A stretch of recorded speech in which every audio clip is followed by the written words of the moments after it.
A voz da história de hoje é a voz de... Eu considero ele um escafandrista. Desses que força, vai atrás, descobre o invisível. Coisa assim que a gente não tinha parado para pensar, né? Ele é médico, otorrino. Como bom cearense, corre o mundo aí, gente, orgulhando a gente, dando palestras. É uma outra vertente, mas não é por isso que ele está aqui, tá? É porque ele, como nós, é apaixonado pela história. João Flávio, obrigada por ter vindo. Finalmente deu certo, né, João Flávio? Finalmente, né? As agendas, né? Mas obrigado a você pelo convite. É sempre legal falar da história. Desde sempre que eu queria lhe trazer. Nossa, era uma das primeiras pessoas que eu tinha. Mas sempre tá ocupado, né? Uma hora deu certo. Mas a gente se falou uma época, na época do memorial, né? Uhum. Que eu, infelizmente, não sinal. pude lhe acompanhar naquela visita. É. Eu não gostei muito. Eu adoro os... Gente, o João Flávio, pra quem não sabe, tem um canal aqui no YouTube que é um dos canais assim, mais famosos aqui do estado, né? Milhares de visualizações. Nós vamos falar ao longo aqui da entrevista. Bom, e essa que eu tô falando foi do Memorial da Cefaz, um episódio, né? Que a gente teve a honra de ter o seu programa lá. Que é um prédio legal. Eu fiz alguns episódios lá. Esse que foi no Memorial, mas um legal também, eu fiz quando teve o restauro. Sim, das fachadas. Da fachada, da cor, eu pude subir na torre, lá do prédio da Cefaz. E a vista é muito legal. Aquele prédio é muito legal, né? De 1926, um prédio, talvez um dos primeiros prédios de concreto aqui, armado de Fortaleza, né? A arquitetura muito legal, aquele vitral que tem dentro também. Ele era mais lindo ainda, Flávio, quando, na inauguração, ele é aberto. Ele era Aquela parte de trás, né? aquela porta. E o vitral, o sol, pegava o nas sol, fotos que você mesmo costuma estudar e decanta, né? Nos seus vídeos, você vai ver em algum momento o prédio era assim. Então fazia muito mais sentido, aquele vitral devia ser uma coisa linda. Né? Mas aquele prédio é muito, muito bonito. E tem muito significado. Você sabe, eu já falei várias vezes no canal e tal, a região que eu acho mais legal do ponto de vista histórico em Fortaleza é aquela região dos antigos portos, né? Uma pena que seja uma região hoje que não seja tão cuidada, né? Mas é uma região do ponto de vista histórico, para mim, a mais importante. Fortaleza é o que é hoje por conta daquela região ali. Daquela região, por isso que você fala tanto, né? Realmente se pesquisa muito aquilo ali, né? Mas não deixa de ser uma parte também bem antiga, né? Porque, na verdade, ela começa um pouquinho, mas a parte mais antiga mesmo da cidade é ali, o palácio. Assim, Fortaleza ela foi se solidificar como a principal cidade do estado a partir do algodão, né? A partir do algodão e do café do porto, né? Sim. Você tinha um porto de Camusim, tinha um porto de Aracati, que foi muito importante na era do charque, né? Mas o porto que era mais próximo do sertão central e da via de escoamento do café e do algodão era o porto de Fortaleza, que não é melhor do que esses dois outros portos que eu falei. E por isso, e pela Guerra da Secessão dos Estados Unidos, né, de 1861 a 65, o algodão foi um produto de alta demanda mundial, principalmente porque a Inglaterra estava passando pela Revolução Industrial. Sim. Então, os ingleses vieram aqui, montaram o porto. O John Hawkshaw, que dá nome ao paredão Hawkshaw, aquele paredão que tem em frente ao Mariana Park, ele é nome de estação de metrô lá na Inglaterra. Nome só para fazer esse projeto? Veio para fazer o projeto que depois foi executado, 10 anos depois. Foi executado em 1885, né? Ele veio em 1875, 74, né? Veio para cá, veio para Recife, para São Luís, no Maranhão, porque o Maranhão também foi um grande exportador de algodão, Pernambuco também foi outro grande exportador, e veio para o porto do Rio Grande, lá no Rio Grande do Sul, que está sendo discutido aquele molho de pedra que eles fizeram lá, está sendo até questionado hoje em dia por conta das enchentes que acontecem em Porto Alegre. É uma história importante, né? Aquele molho de pedra, ele dificultou um pouco a drenagem da Lagoa dos Patos. E como o Lago Guaíba drena para a Lagoa dos Patos, se a Lagoa dos Patos não consegue drenar muito bem para o Oceano Atlântico, vai ocorrer enchente, né? Em Porto Alegre e a Jusante, né? Então você vê como uma história importante. Ele fez o projeto lá do Porto de Rio Grande, lá no Rio Grande do Sul. Né? Que é a saída da Lagoa dos Patos, né?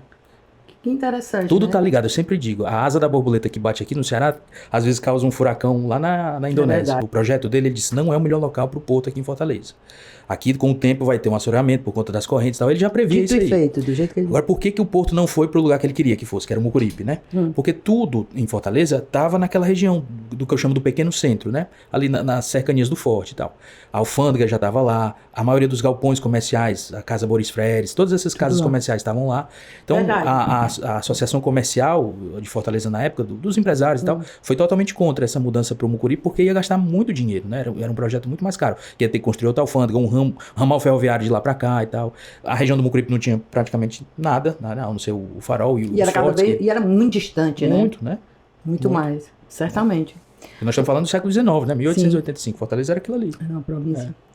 Tem uma coisa muito bacana que você inova, né? Que é o drone. Que até então, assim, eu como pesquisadora apaixonada e outras pessoas, tem ângulos da cidade que se não fosse do programa, a gente nunca ia ver de outra forma, né? Então, assim, que sacada. Genial, assim. E não é só isso. Ele vai passando lá o drone e comentando, o que é muito interessante.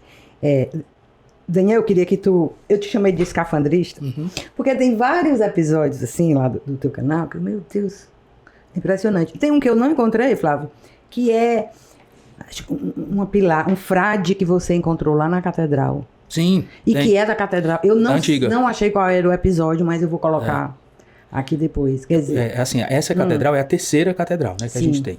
Teve uma primeira, que foi reformada, a segunda, que foi demolida em 1938, né, a pedido do arcebispo, então, na época, o bispo da época.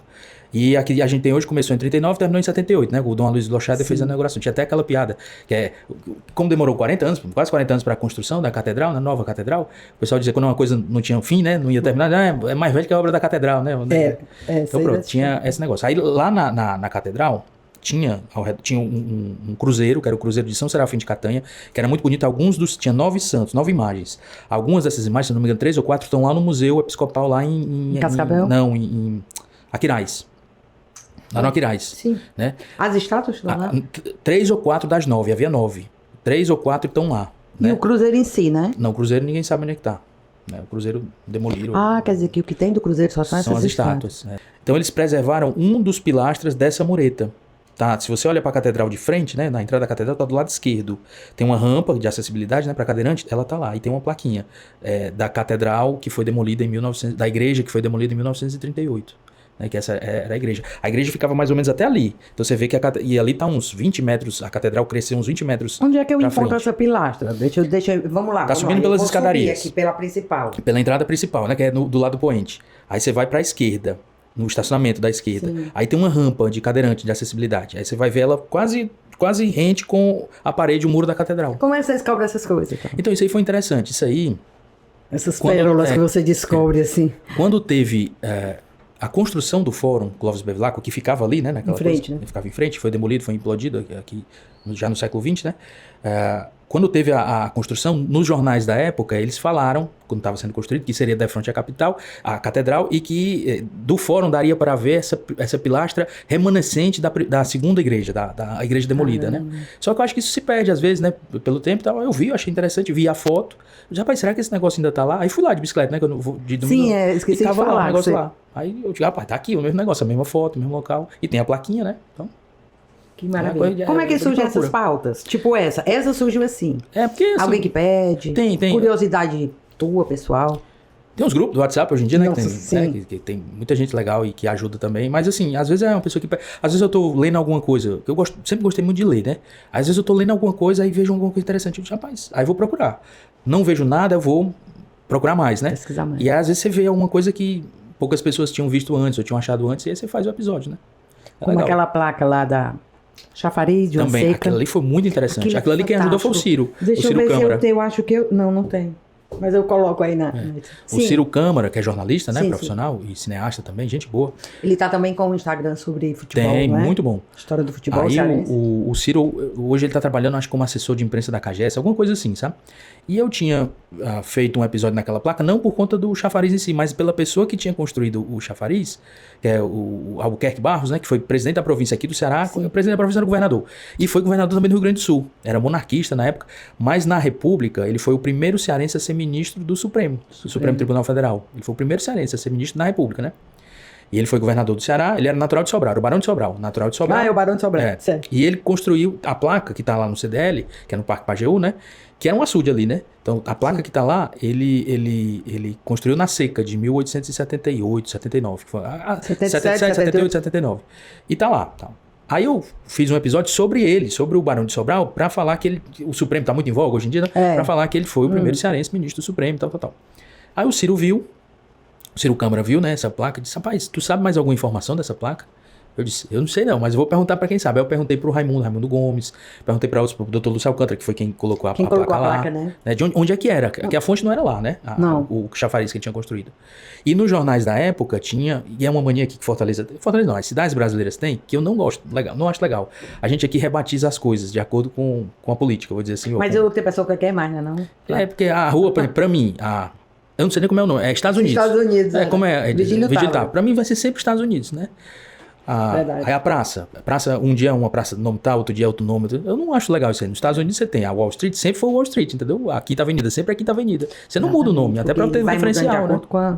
Com os interesses políticos, né? Aí você tinha essa placa, esse chafariz era na Praça Marquês de Pelotas, né? Que pra mim a Praça Marquês de Pelotas era aquela das caixas d'água, né?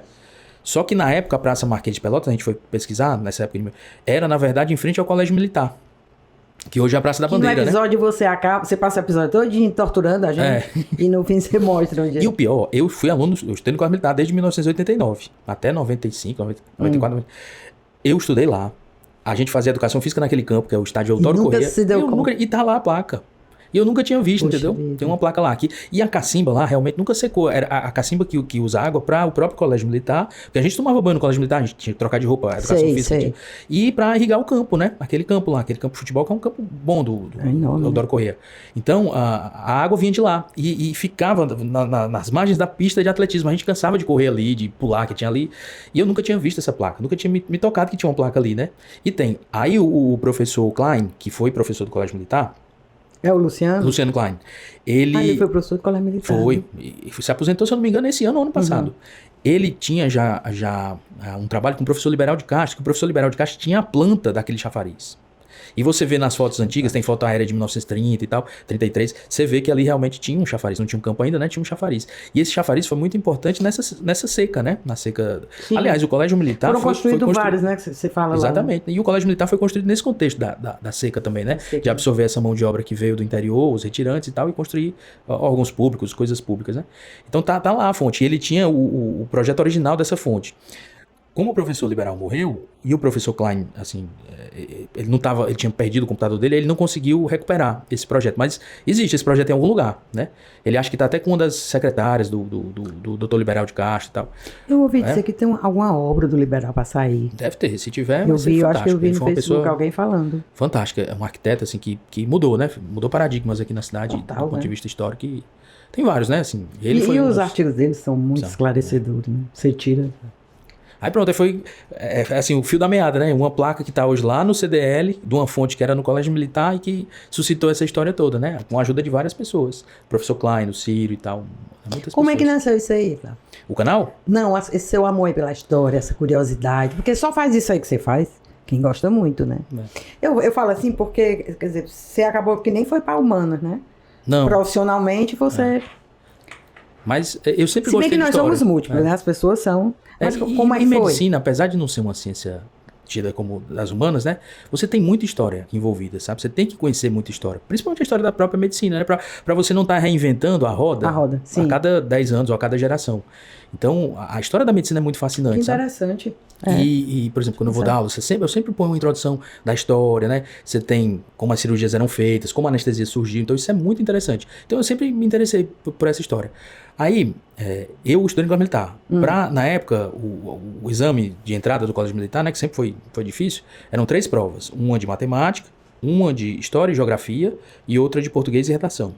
Só que a de história e geografia não era história geral, era a história do Ceará. Foi aí onde eu aprendi Martins Soares Moreno, Pedro Coelho de Souza, a história do Ceará. E era legal. Eu fiz o cursinho do Antares, né, na época. Tinha um professor Evaldo, foi meu professor. Várias pessoas que são historiadores muito interessantes e que acendem aquele fogo do gostar da história, né?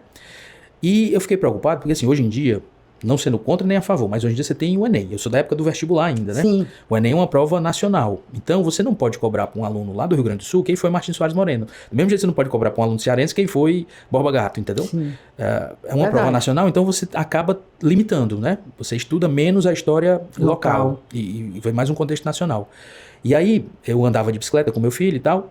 E meu filho, com a idade do meu filho, na época, meu filho tinha uns 7, 8 anos, eu sabia quem tinha sido Iracema, Martins Soares Moreno, porque eu estava estudando aquilo ali no colégio, né? Porque você tinha que estudar. E ele não sabia. Eu disse, você nunca viu no colégio, não? Eu disse, não, nunca ninguém, isso aí não tem no colégio, não. Aí eu fui lá no colégio dele, né? Pra perguntar como era. Aí, disse, né? Aí me explicaram, disse, não tem mais, porque a gente aqui, o ensino é voltado ao Enem e tal. Tá bom, né?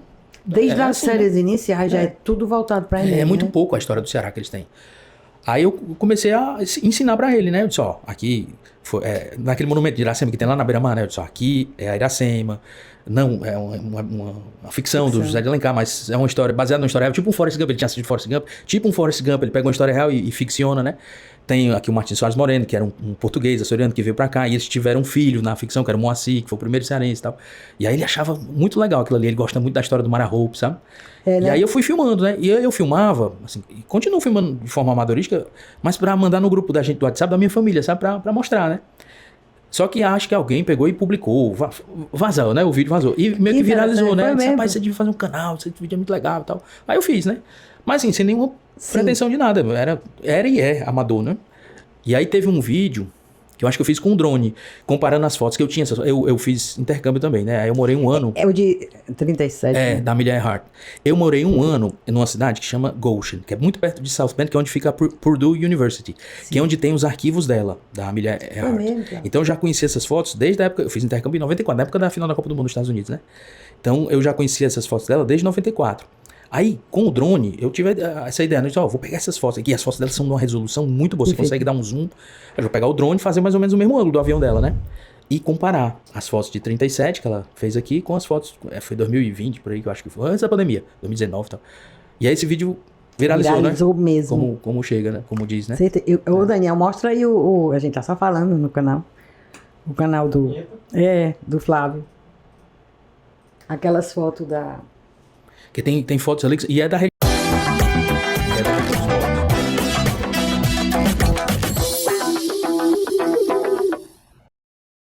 Você que faz tudo? Faço. Ou tem alguém? Não. Criou tudo.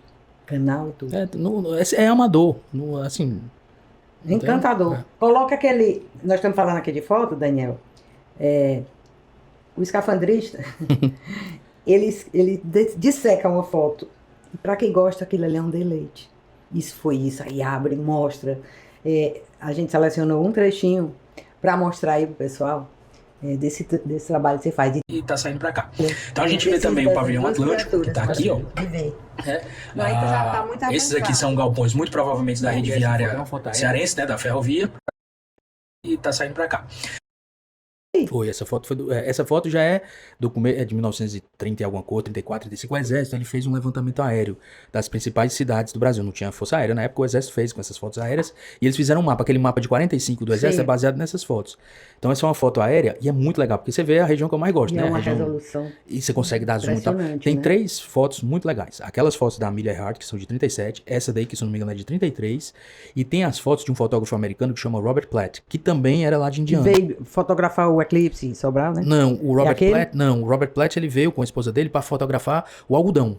Então ele tem fotos dele em Quixadá. Não, e esse que eu tô falando, o eclipse é século XIX. Antes, exatamente. O eclipse foi em 1918, 17, 18, né? Esse veio, aí tem fotos do viaduto Moreira da Rocha, né? Que a gente chama de ponte metálica, funcionando e tal. E outra coisa também, que esse aí eu me emocionei mesmo. Quando eu descobri o vídeo do porto funcionando. Foi, né? Você já viu esse episódio, né? Que pra mim, você vê o pessoal empurrando os carrinhos ali, aquela, né? Que você, eu acho que aí tem um trechinho nesse vídeo que você inseriu. Vamos aqui, por exemplo, aqui é o Paredão Atlântico. O Paredão não. O Paredão Rocha tá ali, o Pavilhão Atlântico tá aqui, o viaduto Moreira da Rocha tá aí, ó. Você tinha a ferrovia que vinha por aqui, né? O ramal ferroviário, você vê que fazia essa curva, né? E tinha um viaduto aqui também de ferro. E aqui foi toda essa região, hoje é o Poço da Draga aqui, né? Toda essa região foi assoreada, né? Você tinha... Aqui é mar, né? Mas você vê que já tinha areia ali, ó. Tem um banco. Essa foto é de 33, né? Ele previu, o John Hawkshaw, quando fez esse projeto, que com 20 anos o porto estaria imprestável, né? Por conta porque a corrente volta e traz areia, né? Esse aí é de 1933, o paredão é de 85, né? São 15 anos para 1900, então 45 anos, né? 45 anos, quase 50 anos depois. Né? Avança aí. E tá saindo para cá. Então a gente vê também o pavilhão Atlântico, que tá aqui, ó. Que hoje ainda tá lá, né? Esses aqui são galpões muito...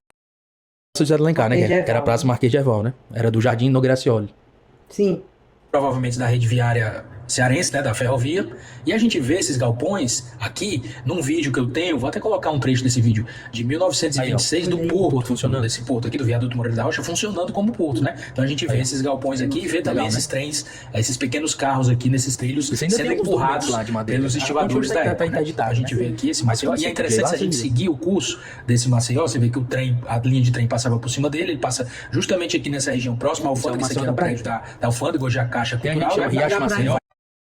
É Maceió o nome daquele riacho ali é Maceió do Mucuripe. E todos são Maceió, né? Porque o Maceió é um curso pequeno de rio que vai pro mar, né? Sim. Aí esse aqui é o Maceió da Prainha, tem o Maceió da Santa Casa, que passa dentro da Santa Casa, e aquele que a gente chama Dentro? Dentro da Santa Casa. No estacionamento você vê ele correndo assim, num bueiro você escuta, né? E tem o riacho Maceió, olha as né? coisas que ele descobre. Que a gente chama impressionante. Maceió, mas é Maceió do Mucuripe, Que né? bacana. Aí todo mundo chama Riacho Maceió. Não é Riacho Maceió, é Maceió do Mucuripe, é Riacho Mucuripe, sim, na é verdade. Maceió da Prainha, como você está dizendo. Esse é o da Prainha. Esse aqui Que passa... rua é essa daí, Flávio? Essa daqui é a Avenida Atlântica, que hoje em dia é Almirante Tamandaré, se eu não me engano, existe né? mais, né? Não tem. Só é calçamento. Teve até uma casa cor que foi aqui, nos galpões que tinham por aqui. Aqui tá a Caixa Cultural, ó. E aqui tá uma concessionária da Fiat, se eu não me engano. Aqui tá o Dragão do Mar, nessa região, tá a praça. certo. E essa aqui é a avenida que hoje, se eu não me engano, chama Almirante Tamandaré, mas era a Avenida Atlântica. Eu não gosto de mudar esse nome de avenida, Pois não. é, por que ficam mudando? Completamente... Aliás, deviam mudar e nunca mais. Tiraram os vilões, tipo... O Acioli, que tem um ódio. ou nem batizar, né? Por exemplo... Pra que rebatizar? É porque o cearense porque gosta de novidade, né? tem o estádio Presidente Vargas. Todo mundo conhece como Presidente Vargas. Foi um ditador, né? Tá lá, deixa lá. É até melhor, porque aí você vai ver. Presidente quem foi? Foi um cara ruim, tal. Pra você não, né? E é o retrato ali da época, né? Exatamente. Aí aqui você tem essa avenida, que ainda existe. Aqui a pessoa anda, ó, que é a antiga Rua da Praia. Se bem que tem uma teoria nova do teto, que eu até tô concordando, que na verdade a Rua da Praia... Sobe ele um pouquinho, tem como não, né? Não, que na foto é o vídeo, que seria a Rua do Chafariz, que hoje é a Zé Avelino. Zé Avelino, qual é a teoria dele? Que a Rua da Praia era Zé Avelino. Não era a Pessoa Anta nem existia. A Pessoa Anta foi depois quando isso aqui... Porque isso aqui, o mar, ele chegava aqui, entendeu? No século XIX, né? Isso tudo foi assoreado, né? Eu não sei se nessa tua foto mostra, Flávio. Tu sabe que ali tinha uma duna? Sim. Naquele relatório Carneiro Mendonça, inclusive. Porque eu ficava doida querendo saber onde é que tinha sido. Porque eu tinha visto em algum lugar, era no Instituto Histórico, né? Falando da derrubada da duna para passar a Pessoa Anta. Eu queria saber exatamente onde era. Nessas fotos no... Não, porque na época da duna não 33 tinha... que foi derrubada. Que é o Carneiro Mendonça não é 32, é foi 34. Prefeito, Aquele relatório dele é muito rico. E mostra, tem uma foto, né? Aí tem na legenda, depois da derrubada da duna. Tem uns cartões postais que você vê da ponte metálica, que você vê uma duna mais ou menos nessa região aqui, ó, que já era mais pra leste da Casa Boris, que você vê a Torre Boris, né? E aqui tinha um coqueiral, nesse vídeo aqui você vê que ainda tinha um coqueiral muito grande, principalmente na região hoje da Praia de Iracema e tal, onde era o hotel lá, o São Pedro, né? O edifício São Pedro. Ali tinha um coqueiral e tinha essas dunas aqui também. É tanto que o Maceió da Prainha, ele nasce ali próximo ao seminário da Prainha, aí desce. É tanto que ali, o primeiro chafariz de Fortaleza foi justamente ali. E essa rua de baixo, da Zé Avelino, chama Rua Chafariz porque pegava as águas desse Maceió. E você vê que nesse vale, que tinha uma duna aqui, tinha o outeiro aqui, né? O outeiro da Prainha aqui, que é onde ficou. E tinha um vale entre eles. E nesse vale, você vê, nessa foto você vê mesmo, tinha muita plantação. Muita horta, né? Então era uma coisa fértil ali e tal. Eu sempre digo, Fortaleza é como uma Mesopotâmia, porque é diferente de todo o resto do litoral do Nordeste. Você vê, a gente tem os últimos estertores da Serra do Mar, né? Que são as 3 serras que a gente tem. Maranguape, a Serra da Taquara e Aratanha. Aratanha, Pacatuba, que é a mesma serra, mas de um lado eles põem um nome e outro. Sim. Então são os últimos estertores da Serra do Mar. E você vê, essas serras, elas têm nascentes de rios muito importantes para a história do Ceará e para fazer com que Fortaleza seja importante também. Nenhuma cidade do Nordeste tem serras tão próximas quanto Fortaleza, né? Nenhuma grande cidade. Recife, a serra mais próxima está a mais de 3 horas. Nós temos uma bem aqui, né? Nós temos uma serra aqui em Maranguape, que é meia hora de carro, né? Você tem. E nessas serras tem muitas nascentes. Tem a nascente do Rio Ceará, a nascente do Rio Cocó, a nascente a nascente não, mas os afluentes do Rio Pacuti, né? Então, essas águas e essas lagoas que havia aqui permitiram que o ser humano pudesse habitar essa zona aqui por muito, muito tempo, né? Tanto que você tem indícios de seres humanos aqui há mais de 10 mil anos, né? Não foi os portugueses descobriram, não, tinha índios aqui, nativo-americanos, né? Você tem as tribos, né? O pessoal lá da Caucaia e tal, os Tapebe e tal. Então, é uma região que é totalmente distinta das outras regiões do Nordeste. Você não tem essa característica. Então, eu sempre digo, Fortaleza é como uma Mesopotâmia. Sempre teve água doce aqui, corrente. Diferente de outras regiões que às vezes você tinha um rio perene. A gente está no semiárido, né? Então, isso foi muito importante, né? Para o nosso desenvolvimento também. Né? Pena que as lagoas também, muitas delas foram aterradas, né? E os rios também. Muitas. É uma cidade de lagoas, né? Lagoa de Riacho. Alguém estava falando isso aqui, bota a gente para pensar, por isso que é bom conversar, né? A quantidade de lagoas que tem em Fortaleza e não é mais conhecido, as pessoas não tomam... Lagoa Funda foi aterrada, que ficava lá no Pirambu. Tinha uma Navajota, era também, parece. Navajota, havia várias lagoas que foram aterradas. No Montese, lagoa, perto do aeroporto. muitas regiões, né? Você tinha perto do Castelão coisa, hoje. né? O Castelão, aquela região ali, por isso que o Gramado nunca dá certo. Aquilo ali era uma região meio que pantanosa, sabe? Era Mata Galinhas, né? Aquela sim. região ali. Era um terreno da Santa Casa. Aliás, o Castelão não era pra ser ali. O Castelão era pra ser onde é a rodoviária, né? O projeto original era porque era mais próximo do centro, mais próximo onde o pessoal morava. O Castelão, quando foi construído em 74, né? Era muito longe de tudo, né? Era pra ser ali onde era o rodoviário. E a rodoviária onde é o Castelão. Mudaram? Né? Sim. Quem veio primeiro? Os dois são mais ou menos contemporâneos. O Castelão foi inaugurado primeiro. Resolveram trocar. Resolveram trocar porque ali a rodoviária já ia ser na saída da cidade. Verdade. Né, e o Castelão não, você era mais próximo do PV e tal, era mais próximo dos clubes. Proximidade com a própria BR, né? Pra rodoviária. Aí foi trocado por conta do terreno. O terreno do Castelão foi bem mais barato, foi adquirido junto à Santa Casa. A Santa Casa tinha muitos terrenos, ainda tem muitos terrenos, né? E aí eles compraram o governo comprou junto à Santa Casa, né? E resolveram construir. Só que aquilo ali tinha uma lagoa, eles aterraram uma lagoa. É tanto que tem o Rio Cocó, passa ali bem pertinho do Castelão. E quando chove, aquela região toda ali próxima ao Castelão, próximo da ponte, alaga. Porque ali era uma lagoa, entendeu? E eles aterraram. Quer dizer que o Mata Galinha era ali, né? Era. E aí o Gramado, sempre imposto, nunca vai dar, porque ali era uma lagoa, meu amigo. É como era a Graça, né? Ali pra mim era baixa. Tá aí, uma rua que eu acho que devia mudar o nome, né? Pra ser Rua Riacho Pajeú. Era Aracto Graça, ou Avenida Riacho Pajeú. Até para as pessoas saberem, aqui tem um rio que passa aqui debaixo, se chover, alaga. Não venha quando chove, né? Se bem que estão fazendo uma reforma agora lá, diz que vão acabar com esses alagamentos. Não sei, né? Ali, mais do que. Porque você ainda vê um pedaço do Pajeú ali por trás do mercado, não é? Tem vários pedaços eu fiz um episódio. Você faz. legal. Você até mostra, né? Dentro da Nascente a Foz, né? A Nascente fica ali próxima à funerária Ternura. Tem lá ainda, tem um terreno que você vê, tipo um olho d'águazinho. Aí ele vai descendo aquela Júlio Ventura, né? Ali tem gente, assim, da idade do meu pai, por exemplo, que diz que pescava piabinha ali no riacho. Que a Júlio Ventura tem o Riacho Pajeú passando ali de baixo. Aí ele vai pela Heracto Graça ali, né? Passa, cruzar o Rio Barbosa e tal. E vai descendo. Aí o primeiro ponto visível é ali por trás daquela Betoscar, uma oficina mecânica que tem na Heracto Graça. Tem um canalzinho ainda que é o Riacho Pajeú. Depois, no próximo Castelão, no Gracioli, você tem outro ponto visível também, que é um terreno. Que ele tem a grade, dá pra ver? Tem um muro, assim, uma mureta de contenção que eles fizeram de um lado do leito, do outro lado aqui, e o rio, você vê. Você vê o riacho mesmo passando. Aí depois, o próximo ponto vai ser no Parque Pajeú. Aí onde você acabou de falar, é ali na Heracto Graça. Já se aproximando da Dom Manuel. Já. E que daqui a pouco tem o Parque Pajeú. Pronto, que você vê também ele. Aí ele faz a curva ali, é? Ele faz a curva ali no Parque Pajeú, aí tem uns estacionamentos ali no centro, pela Cina Madureira, que você também vê o Pajeú. Aí depois ele faz uma curva para a esquerda. Coisa fantástica. Aí passa ali, muito próximo à Praça dos Leões, Praça General Tiburcio, bem pertinho mesmo. É tanto que teve numa dessas chuvas, o muro caiu, você viu o Riacho Pajeú passando embaixo, né? Aí depois ele faz uma curva para a direita, para ir pro lado da prefeitura, né? Onde hoje é a prefeitura. Sim. Aí ele vai pro Passo Mundial. É tanto que tem uma das pontes ali, tem fotos de 1914 mostrando essa ponte, né? Esse arco que eles fizeram. Sim. Aí o Riacho vai para o Palácio Era 1919, acho. 19, é. Aí depois ele... Porque é justa, né? O nome fotógrafo. Acho que é a justa, né? Justa. A ponto justa. Aí ele dobra à esquerda de novo, você vê na prefeitura, aí depois vai pro mercado. Aí o original dele, ele dobrava à esquerda de novo, ali próximo à Muralha do Forte. E a Foz original seria onde hoje mais ou menos é ali o Marina Parque. A Foz original, que é onde hoje tem uma estação da CAGES ali que pega as águas do Maceió da Santa Casa, né? Só que aí na reforma que o prefeito do Alcântara fez no final da década de 70, 80, ele, em vez do riacho fazer a curva à esquerda, ele prolongou o riacho, descendo a Alberto Nepomuceno, passando em frente a Cefaz, e aí a Foz dele tá onde hoje é a INACE, a Indústria Naval do Ceará.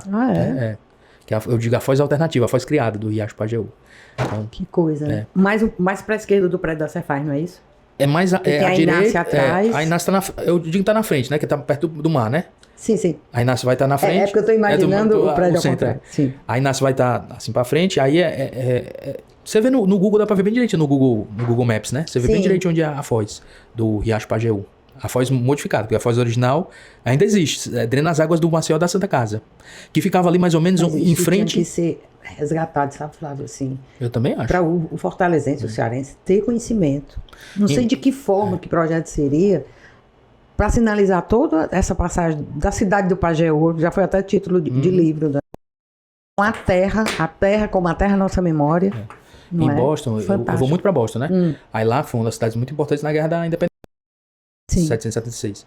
E eles têm lá uma coisa que eles fizeram no centro da cidade, que é a Freedom Trail, a Trilha da Liberdade, uma tradução literal.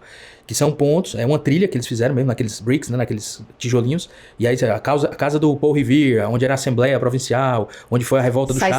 Sai sinalizando, tem umas plaquinhas e tal. E tem gente vestida a caráter levando discussões, né? Podia fazer um aqui da trilha do Pajeú, né? Assim, mostrando e tal. O Ciro Câmara estava fazendo essas discussões com o pessoal da CAGES, né? Não para mostrar especificamente o Pajeú, mas para mostrar alguns pontos do abastecimento d'água de Fortaleza, que essa história também é muito interessante, sabe? Bacana, né? Com o apoio da CAGES, né? Eu não sei se continua, não sei, porque aqui também começa e às vezes não continua um negócio. Assim. Muitas vezes, né?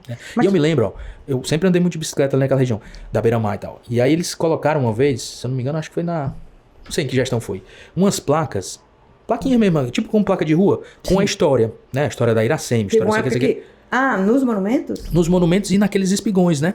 Só que aí, tipo, um mês depois já tava tudo pichado, tudo vandalizado e tal. É complicado também, né? É muito complicado. É complicado. Né? É porque tem que ter fiscalização.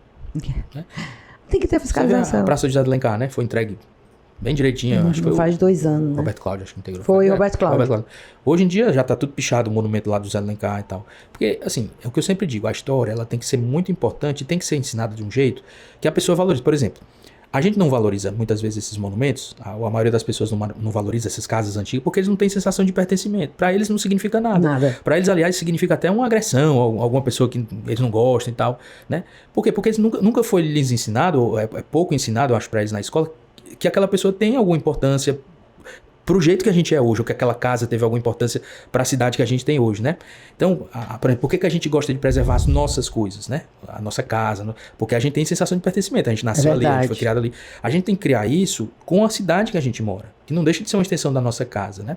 Então, se a gente não tiver essa sensação de pertencimento, a gente destrói o prédio, destrói a casa antiga e tal, né? Derruba e constrói alguma outra coisa. Nada contra você construir, você fazer coisas interessantes. Eu sou contra. Né? A cidade tem que crescer de alguma forma, né? Não tem.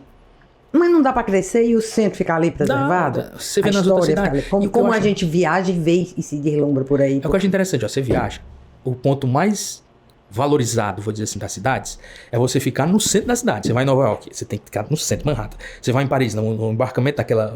Arredondo Zero, né? Que é no centro, a Ilha da Cité. Você vai em Londres, no centro e tal. Aqui no Brasil, o centro, na maioria das cidades, ele é desvalorizado, né? O centro de São Paulo é desvalorizado, o centro de Curitiba, o centro de Fortaleza, né? O centro do Rio. O centro do Rio é fantástico, fantástico. A gente respira história e faz pena. Né? O centro completamente Salvador, né? Então você tem, na maioria das cidades você não tem esse cuidado, né? Eu acho que é por isso que a gente não tem essa sensação de pertencimento, né? Que aquilo ali é importante pra gente, né?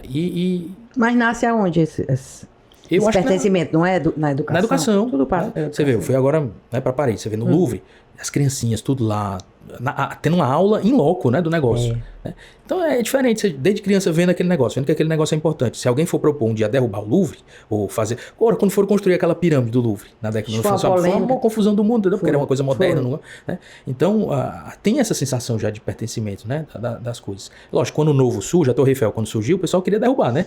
Mas depois, quando você vê... Torcia o nariz, como dizem, né? Mas que eu diga, eu não sou contra uma construção nova, desde que se preserve algumas outras coisas. Né? Por exemplo, lá em Nova York tem muitos prédios assim. Você tem a casa histórica embaixo e o pessoal constrói o prédio em cima. Ou então preserva a fachada, entendeu? Como tinha um projeto para o São Pedro, né? Você preservar aquela fachada e construir um prédio. Eu não sou contra isso não, sabe? Acho até legal. Desde que você preserve alguma coisa. Você tem alguma coisa para se lembrar do que foi aquilo ali, aquela importância. Exatamente. Né? Que a gente mas você pode expandir para outro lado. Né? Idealmente tem terreno, seria... né? Que eu nunca entendi. Eu gosto muito dessa parte de geografia, de arquitetura também. E sempre conversei com muitos arquitetos. E eu nunca... Por exemplo, quando eu fui morar em São Paulo, fazer residência médica, fui morar em São Paulo, né? Aqui no Ceará, o imóvel mais valorizado entre aspas, é o nascente, né? Você vai comprar uma casa, a casa é nascente, ela custa muito mais do que uma casa poente, né? Aí quando eu fui para São Paulo, fui comprar um apartamento lá e tal. Aí os corretores que iam mostrar para mim, só mostravam para mim a face norte, né? Aí eu cheguei para eles e eu disse, você não tem imóvel nascente, não? Eu, inocente, né? Aqui do Ceará, você não tem imóvel... Aí, doutor, tem, e é muito, e é bem mais barato. E eu... Como é mais barato? Lá no Ceará é muito mais caro, né? Não, mas é bem mais barato. É tipo assim, uns 10%, 20% mais barato do que o Face Norte. Já posso te perguntar, porque lá na minha terra o nascente é muito mais caro do que o Face Norte ou o poente. Só porque é mais quente. Cada posição do mar, né? Nossa. Não, o face norte é mais quente lá em São Paulo. Lá em São Paulo eles valorizam o calor, né? É uma cidade fria, você tem que ter um apartamento que seja mais confortável, que seja mais quente. O face leste é muito mais frio lá, entendeu? Então você vai gastar mais com aquecedor, com aquecimento e tal. Aqui pra gente, como o calor é que é o problema, não é o frio, verdade. O face leste é o mais nascente, né? O sudeste, que o vento vem do sudeste. Aí eu nunca entendi por que aqui a região... E não é uma coisa histórica, é uma coisa recente, né? Por que a região mais valorizada é a região da Beira-Mar, que é justamente a face norte, a região mais quente de Fortaleza, né? A região da Beira-Mar, você tá com um prédio face norte, que aqui, por exemplo, você tem os prédios que são face leste, né? Você tá olhando o nascente. Aqui é norte nascente, o meu, né? Então, e você tá olhando o nascente, você tem a ventilação e tal. Lá na Beira-Mar, porque você tá de cara pro gol, né? Pra praia, você tem que construir o prédio face norte. Então é muito mais quente, né? A sala fica com um poente todinho e tal. Mas é o metro quadrado mais caro da cidade, né? Então, tem o glamour também da Beira-Mar. Da Beira-Mar, né? Flávio, eu queria que tu me contasse aí sobre esse documentário. Você fez um documentário sobre a derrubada do palácio, agora quando fez 50 anos.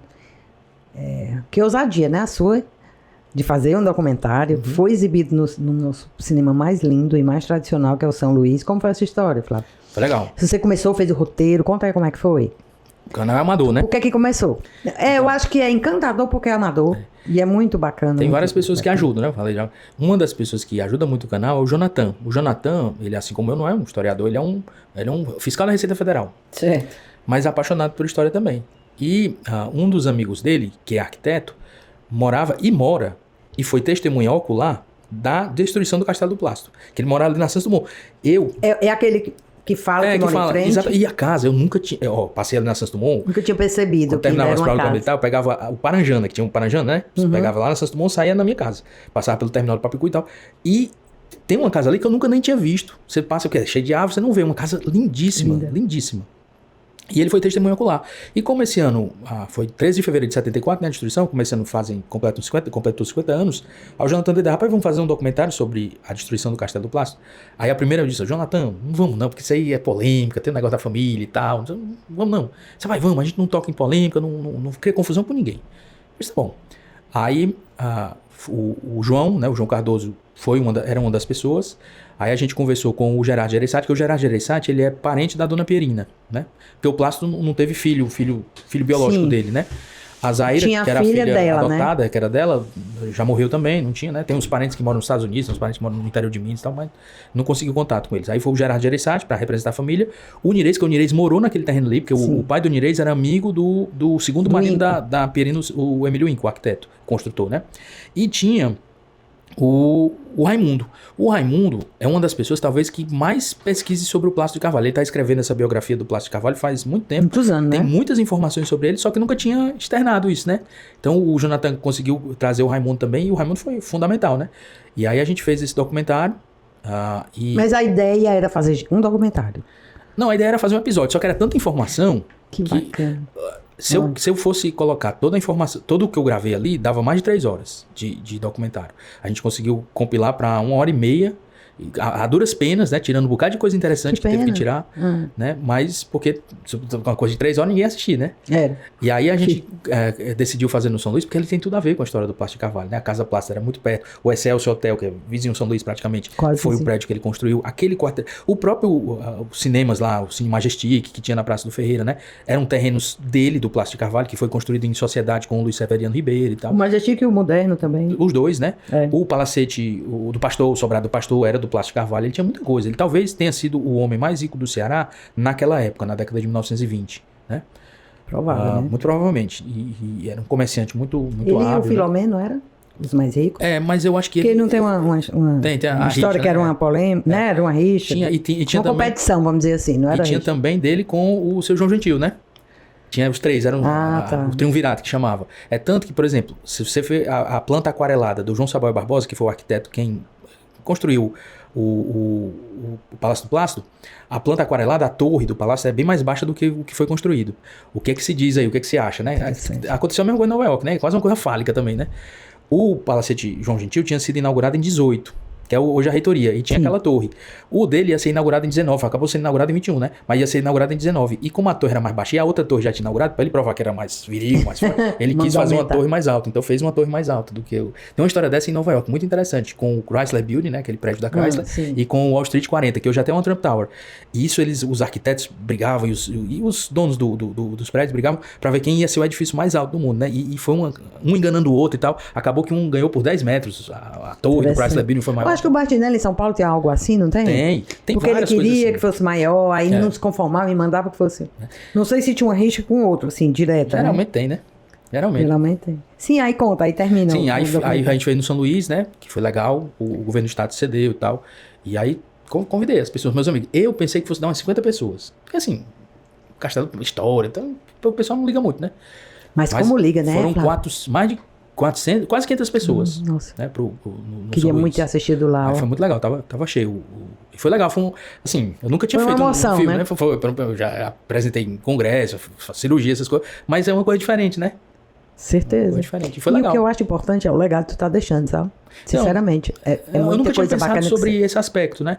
Mas pensando bem, eu vou morrer um dia, né? Então, e o YouTube, essas coisas, esses vídeos vão ficar. E aí, do mesmo jeito que eu usei aqueles vídeos que foram feitos em 1920, colorizei e tal, alguém vai poder usar esses vídeos que a gente fez em 2024 e ver como era a cidade na época, né? Quando foi 2300 e tal, você vê como era Fortaleza em 2024. Né? Muito mesmo. Eu não tinha... Depois foi que eu fui perceber disso aí, dessa importância. Pois você vai fazendo, né? Sem aquele objetivo. Eu quero viralizar. É como o meu canal. Eu quero que fique o registro.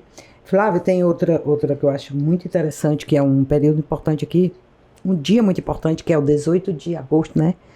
De 42, o dia do quebra-quebra, que eu recomendo, pessoal, procurem esse. Aliás, maratona aí o canal do Flávio, que você não se arrepende, você gosta de história. É o dia do quebra-quebra, é o título, que é muito interessante. E você fez quase o documentário. Foi também era para ser um episódio. Porque você entrevistou família, foi. Também com a ajuda do Jonathan, né? Caramba. Uma das pessoas da família Fujita é amiga dele, sabe? E eles estão fazendo um livro sobre a história do seu Jussaco, né? Jussaco Fujita, que é o patriarca deles, né? Mas é o que Fujita, tinha, né? O jardim japonês, que era ali na Bezerra de Menezes, próximo a Bezerra de Menezes. Onde é o Pão de Açúcar. Ali, próximo ao Mercado São Sebastião. Eu acho que é ali onde era o Pão de Açúcar. Da Bezerra. Logo no início. Né? E aí esse jardim foi vandalizado, foi tudo destruído, né? Um dos pontos, que ele era japonês, né? E o Brasil estava lutando. Ignorância, né? Tudo que era de italiano, né? Também. Os comércios italianos, até comércio de português. Foram no Castelo do Plástico. A dona Pierina não morava mais lá, mas chegou aí lá e mostrou. Ela morava numa das casinhas lá dos castelinhos, né? Aí ela mostrou a carta de naturalização dela. Não sou mais italiana, não, sou brasileira e tal. E deu comida, deu um almoço lá pro pessoal lá. O pessoal não quebrou nada lá na casa dela. Mexeu com ela. Mas foram em comerciantes portugueses, na Praça do Ferreira tinha a padaria ali, né? Aí eles foram, o cara disse, não, eu sou lisbonense, eu sou português e tal, mas quebraram também as coisas, quebraram o pessoal do Ratacaso, da família Ratacaso, né? Italiano também, né? Casa Veneza também. Cunto, né? Cunto. Que eu tenho até uma foto, acho que é até do arquivo do Nireio. As coisas... Destruída a casa, assim, uma selvageria, né? Pernambucana, né? A pernambucana que era da família Lundgren, não era nem alemã, o pior é isso. A família Lundgren, esse sobrenome, né? O pessoal pensava que era alemã, mas eles são suecos, né? Não tem nada a ver. Mas aí, como tinha um sobrenome Lundgren, aí invadiram, né? Claro, aquelas cenas são, assim, fantásticas. Eu acho assim... Eu acho uma coisa tão impressionante, né? Aqui tem acontecido aqui. E o fanatismo, levantando uma coisa do Getúlio Vargas, né? Foto, né? Do Vargas. Impressionante demais aquilo ali, né? E tem muita... Aqui em Fortaleza... E eu acho que nem tem mais ninguém que presenciou, né? É muito difícil. Vivo, assim, tem uns parentes, conversar. Né? Mas que presenciou o que... Teve um até que escreveu livro. Mas tem uns parentes, assim, tem um senhor que é bem idoso, que ele era criança quando teve o negócio. Ele não se lembra, tinha 3, 4 anos, né? Ele não se lembra muito bem. Mas ele contava o que o pai dele tinha contado pra ele, a mãe dele tinha contado pra ele, né? É interessante isso aí. Tem muita coisa da Segunda Guerra Mundial aqui, muita coisa interessante. O Henrique, que é um arquiteto, que entrou agora até no Instituto do Ceará, ele já escreveu um livro sobre isso, chama O Salto sobre o Lago, e ele sabe muita coisa da construção da base aérea e tal. E uma das coisas que pra mim, por exemplo, foi muito interessante foi o aeroporto de Fortaleza ia ser onde hoje é a Dom Luiz. O Mucuripe Airfield, a Dom Luiz, ela foi terraplanada. Ali, aqueles terrenos ali eram todos do exército. É tanto que você tem um hospital militar, você tem a casa do comandante da 10ª região, o círculo militar fica ali tudo era do exército, né? A grande maioria ali. Depois que foi surgir os loteamentos, o exército foi vendendo e agora é um bairro nobre da cidade, né? Talvez um dos Meireles, né? Sim. E se você for ver no Google, A Dom Luiz, ela é mais larga do que a Abolição, mais larga do que a Santos Dumont, ela é mais larga do que todas essas avenidas. E ela está justamente na configuração 1331, que é a configuração da nossa pista. Você tinha o PC Airfield, que não foi construído... Porque assim, os americanos, quando vieram para cá, eles não podiam construir diretamente o aeroporto. O exército americano não podia. Porque o Brasil não tinha entrado em guerra ainda contra a Alemanha, era um país neutro e tal. Se os americanos tivessem construído, os alemães iam saber e iam entrar em guerra, declarar guerra contra a gente, né? Então, os americanos, eles financiaram uma empresa privada para construir essas pistas de pouso aqui no norte e nordeste do Brasil, desde Macapá até Natal. E aí eles construíram o PC Airfield. Como eles não tinham muito expertise, a pista de pouso do PC, que você ainda vê assim, onde... Hoje é uma comunidade, hoje tem casas lá, né? Mas você vê mais ou menos onde é a configuração. Ela é uma configuração mais norte-sul. O vento aqui é sudeste, né? Então, houve muitos acidentes, alguns acidentes, inclusive com vítimas fatais americanas, com aviões tentando pousar nessa pista. Porque era uma pista que não era legal. Sim. Aí, quando teve esses problemas e tal, surgiu a ideia. Não, vamos construir uma outra pista. Porque essa pista aqui não tá dando e tal, Fortaleza, a gente precisa da cidade e tal, que vai ser importante e tal. E aí havia duas ideias. Uma ideia era para construir onde hoje é o aeroporto de Fortaleza, onde foi construído, né, a 1331 e tal, que ali era um terreno da família Boris, inclusive, a base aérea era o terreno da família Boris. A Amelia Earhart, quando pousou em Fortaleza, pousou ali era o campo da aviação, era um campo, um gramado. Que é ali perto do Alto da Balança? Ali onde é a base aérea, né? Esse que você está se referindo, ela pousou ali? Pousou ali, a Amelia Earhart. Fortaleza não tinha aeroporto, tinha um campo da aviação, né?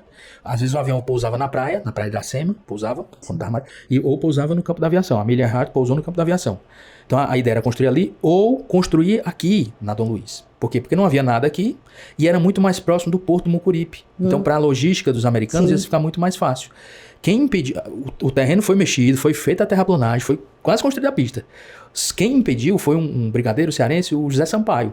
José Sampaio é natural lá do Crato e tal. E ele pensou, não pode ser que não, porque a cidade vai crescer pra cá. Se for pra cá, a gente vai impedir o crescimento da cidade. Foi mesmo? Foi. Então, toda essa região aqui ia ser aeroporto, né? Rapaz. Que a gente tá conversando. Então, ele impediu e fez com que o projeto do Mucuripe Airfield fosse abortado. São 50 anos que o governo americano dá de sigilo, né? Top secret, né?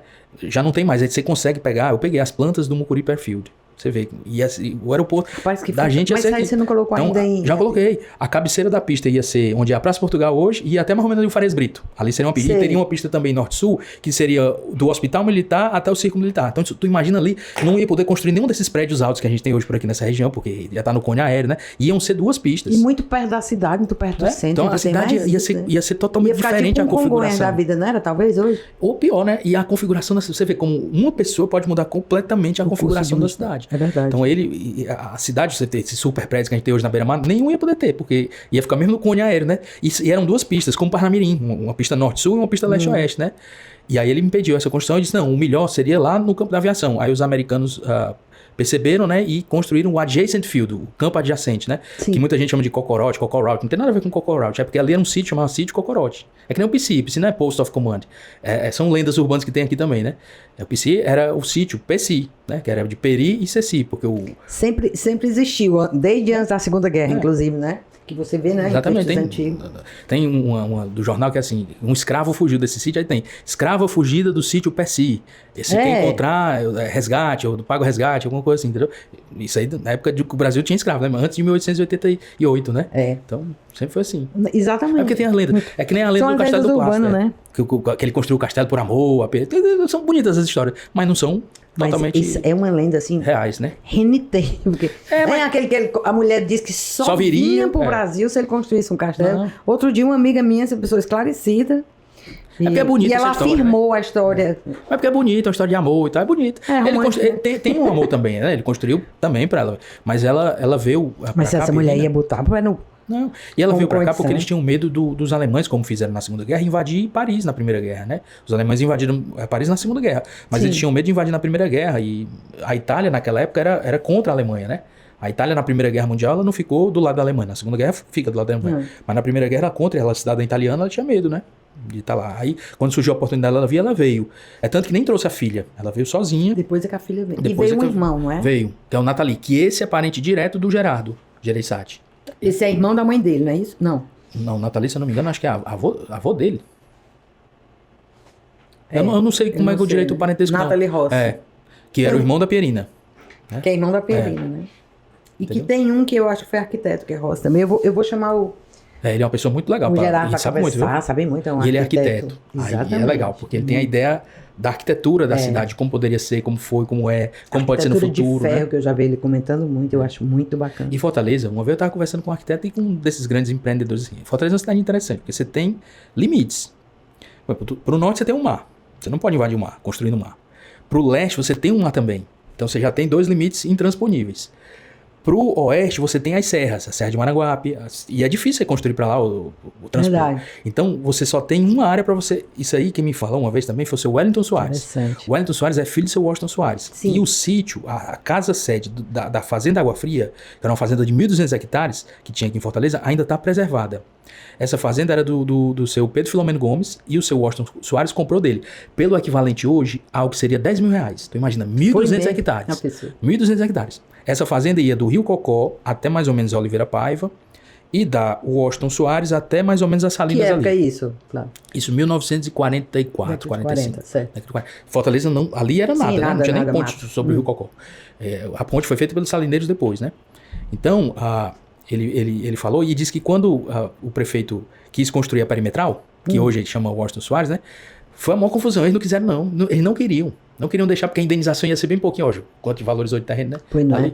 E ele falou essa história. Aí eu perguntei pra ele, seu Wellington, por que o seu pai teve a ideia de comprar terreno pra cá? Porque seria como hoje eu fui comprar um terreno, sei lá no... Sei lá, Cascavel. Que visão, né, que longe. ele teve, né, de fato. Aí ele disse, rapaz, o papai dizia assim, o papai dizia, ó, Fortaleza pro norte não dá pra ir, pro leste não dá pra ir, pro oeste não dá pra ir, só dá pra ir pro sul, né? Não é tanto hoje onde é que a cidade cresce, pro Eusébio, né? Pro sul. Aquela, só tem aquela região não pra crescer. Né? Então você não tem outra região. Aí ele comprou e se deu bem, né? Porque ele teve 6 filhos, né? Ele dividiu aqueles terrenos ali. A Unifor, por exemplo, era um terreno que originalmente era do seu Washington Soares, depois ficou para um dos herdeiros, o herdeiro vendeu pro seu Patriolino, e o seu Patriolino também com ideia, né? Porque coisa que chama crescimento de cidade... são algumas coisas, escola é uma delas. O colégio militar foi um vetor de crescimento para a Aldeota. Se não tivesse colégio militar, talvez a Aldeota não fosse do jeito que está aqui hoje, né? Então, a Unifor, o projeto inicial, o terreno era para ser ali na Barra do Ceará, né? O terreno já tinha sido comprado e tal, pelo grupo e tal. É tanto, por exemplo, na minha época, quando eu era adolescente, o chique era você passar o carnaval no Icaraí, ou no Cumbuco. Hoje é no Porto das Dunas, né? O Icaraí é desvalorizado total, né? Mas você vê, a cidade crescia pro oeste, pro poente, né? A cidade ia para lá. Aí o seu Patriolino já tinha tido a ideia, porque ele comprou o Sítio Estância, né? Que era do seu Dionísio Torres. E ele, para trazer gente pra cá... Hoje é o bairro, né, Dionísio? E o que foi que ele fez para trazer gente para cá? Ele fez 2 doações. Uma doação para as irmãs que construíram Santa Cecília, um colégio, traz gente. E outra para os jesuítas que construíram o Santo Inácio. Aqueles terrenos foram doações do seu Patriolino. O Patriolino teve essa vida? Teve, né? Talvez com coisa financeira também, né? Ia valorizar os terrenos dele, né? Então, essas 2... E aí, como ele já tinha tido essa experiência positiva de ter feito essas 2 doações e ter tido um crescimento legal naquela região, ele se conhecia, o Edson Guerral chamou e disse, Edson, deixa eu te mostrar um terreno aqui. Eram 8 hectares. E ele doou, realmente, de graça. Graçosamente pro seu Edson Guerral, porque sabia que uma universidade ali, foi construída no nada, né? Ia ser um chamariz. É tanto que depois da Unifor, que foi que veio o Atemi, né? Então, as coisas que fizeram uma vida, né? Aquela região. Inventou a região, né? Meu pai é médico também. E meu pai, quando se formou e tal, não tinha tanta condição de comprar uma casa aqui na Aldeota, foi comprar uma casa onde ele podia comprar. Ele comprou onde hoje é a cidade dos funcionários. Sim. A rua que eu morei lá, eu me lembro, era de areia e tal. E não tinha nem telefone, não chegava dos postos da Teleceará. Chegava até na Toca do Coelho. Era mesmo? E aí teve um episódio que foi interessante, ele foi fazer o parto de um político, ele é anestesista, né? Um político desse aí e tal. E aí ele demorou pra chegar na nossa toca, na época tinha um bip. Não tinha celular, tinha um bip. Aí ele recebeu uma mensagem pelo bip, ele ia de carro até a Toca do Coelho, que ficava ali nas 6 Bocas, onde hoje é aquela Sodine, né? Sim. Ali na Oliveira Paiva. E ligava, no telefone público, ligava pro hospital pra saber o que era, né? Muito... vem aqui que tem uma urgência, um parto. Aí disse, ele foi. Aí quando chegou lá, o político reclamou e disse, rapaz, eu demorei porque não tem telefone na minha casa. Ele não tem não? Naquela época era estatal, Teleceará, né? Ele disse que com uma semana depois tava os postos tudo enfeito, o telefone ia lá pra casa. O telefone era 2390291. Hoje temos um número a mais, né? Aí, e caríssimo, né? Quem conseguia comprar, nossa. Você alugava, né? Era um investimento. Era um investimento, né? Aí ele comprava para vender, né? Aí ele teve esse telefone. Pra você ver, era uma região totalmente... Isso eu tô falando da década de 70. Era uma região totalmente ainda, né? inóspita, vou dizer Exatamente, assim. A Washington Soares, eu me lembro, eu estava no Santa Cecília, né? A Washington Soares era indo e vindo. Era uma mão indo, outra mão vindo. Você estudou também em Santa Cecília, depois foi pro militar? Meu pai trabalhava no Hospital Batista. Eu morava lá na cidade funcionária, lá na cidade não tinha colégio. Farias Brito, que é o Jari de Sá, foi muito depois. Foi de um dia desse. Aí, e não tinha nem escola pública lá perto. Então você tinha que vir pra Aldeota pra estudar. Como meu pai trabalhava no Hospital Batista, o colégio mais próximo do Hospital Batista era o Santa Cecília. Ah, sim. Então eu estudei do maternal até a 4ª série, que hoje é infantil. Eu não sei nem como é hoje, não. Acho que é 5ª série e tal. Eu estudei no Santa Cecília. Aí fui pro colégio militar, aí fui da 5ª série, que hoje é a 6ª, até o científico, que hoje é ensino médio, até o 2º grau. Eu fiz o intercâmbio, aí voltei e fiz o vestibular, né? Eu sou da época do vestibular ainda também. E só tinha uma faculdade, né? Hoje em dia tem quase 10 faculdades. Federal, né? Só tinha federal. Hoje tem medicina em toda. Tem. João Flávio, adorei ter recebido você aqui. Tem um bordão, eu chamo bordão, que você sempre fala, que você diz assim: aproveite sua cidade. Né? Quer dizer, é uma frase, mas aquilo ali tem muito efeito, viu? Continue repetindo seu bordão, continue com o seu canal. Vem aqui, às vezes que você quiser, viu? E conte aqui com a gente, assim, para divulgar, para tudo. Eu que agradeço, né? Um papo sempre falar de história. Se pudesse, eu falava o dia todinho aqui. E é legal. E eu falo isso porque, assim, eu tenho a minha bolha, né, social. Os caras vão pra Nova York, não sei o quê, aí pra Paris, não sei o quê, aí anda no meio da Roma e tal. Pô, lá é legal, as praças são bonitas, você anda, não sei o quê. Aqui tem coisas muito bonitas também, só que a gente fica encastelado, né? Pelo clima, pela segurança, né? Que às vezes, né? Sobretudo a segurança, mas, né? assim, ó, eu faço, graças a Deus, eu faço esse negócio desde 2018, 17 e tal. Nunca teve nenhum problema, assim, de ponto de vista de segurança. Lógico, também não arrisca demais. De manhã, né? Na ciclofaixa. E não é sozinho, né? Não tô sozinho, né? Sim. Mas assim, vou com celular, às vezes vou com drone, né, e tal. Então são coisas que têm algum valor, né? Sim, sim. Mas nunca, assim, nunca tive medo de fazer as coisas também do jeito que eu faço, não. E eu acho que isso é até uma mensagem também pra mim mesmo, sabe? Assim, de você ver que às vezes você cria um preconceito por uma coisa que você tá vendo no cotidiano, porque tem mesmo, o problema de segurança é uma realidade, né? Mas que às vezes você põe isso aí, você hiperboliza isso aí e faz com que você fique enclausurado, encastelado. Como na Idade Média, você tinha a muralha, né? E você não saía da muralha, né? Verdade. Então, o que eu faço é meio que sair da muralha, sabe?